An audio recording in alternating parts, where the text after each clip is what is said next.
Toi qui es ce que j'ai chéri de plus au monde, tête contre tête, bouche contre bouche, tu me diras, il ne faut pas crier du côté du soleil. Ta voix se perdra dans la nuit mouvante des couloirs. De mes doigts, je peignerai ta longue chevelure et te recouvrira comme un nuage chargé de pluie. Je t'aimerai comme on aime une sonorité, une frayeur, une faiblesse. Je te regarderai jusqu'à ce que mes yeux s'aveuglent d'eux-mêmes, afin de ne rien avoir d'autre devant eux que ton image. Je me déplacerai dans la vaste, torride, désordonnée chambre à ta recherche. Mes mains te rencontreront, t'amèneront à moi. Nous n'aurons plus besoin de parler. Nous nous étendrons flanc contre flanc. Quelque chose d'immuable naîtra de nous, s'installera dans la maison. Nous nous enfermerons ensemble dans le sommeil comme dans une nécropole. La vie sera un au-delà imaginaire et le même rêve recommencera. Je suis enfermé dans une pièce dont les fenêtres sont condamnées. Ni homme ni femme portent des vêtements gris. Ils s'assoient sur l'unique chaise, ils posent leurs mains comme on pose des papiers sur la table. Ils me demandent si j'ai déchiffré la phrase. Je suis une enfant habillée d'une robe raide qui blesse la chair.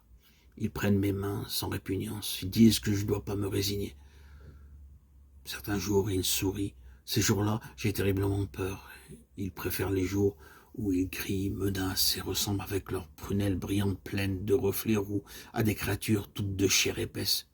Qu'alors, la haine que j'éprouve me précipite contre les murs et le sang qui arrive des profondeurs de mon corps traverse ma peau, me change en rouge statue, me donne l'impression qu'en moi, tout se renouvelle. Et je peux enfin dormir. Dans mon rêve, je m'endormirai et rêverai que je suis dans un train vide. Je descends dans une campagne sans arbres, sans maison, sans herbe. Je suis convié à un grand festin sur une esplanade battue par les vents. Je dis maintenant c'est fini, je suis arrivé. Alentour, la terre est morte. Les invités qui m'ont devancé sont livides. Le sentiment d'être à la merci des ténèbres nous interdit de toucher à la nourriture qui est abondante et variée. Un chœur de jeunes filles chante des poèmes dramatiques. Un oiseau vole autour de ma tête. Il m'auréole de plumes.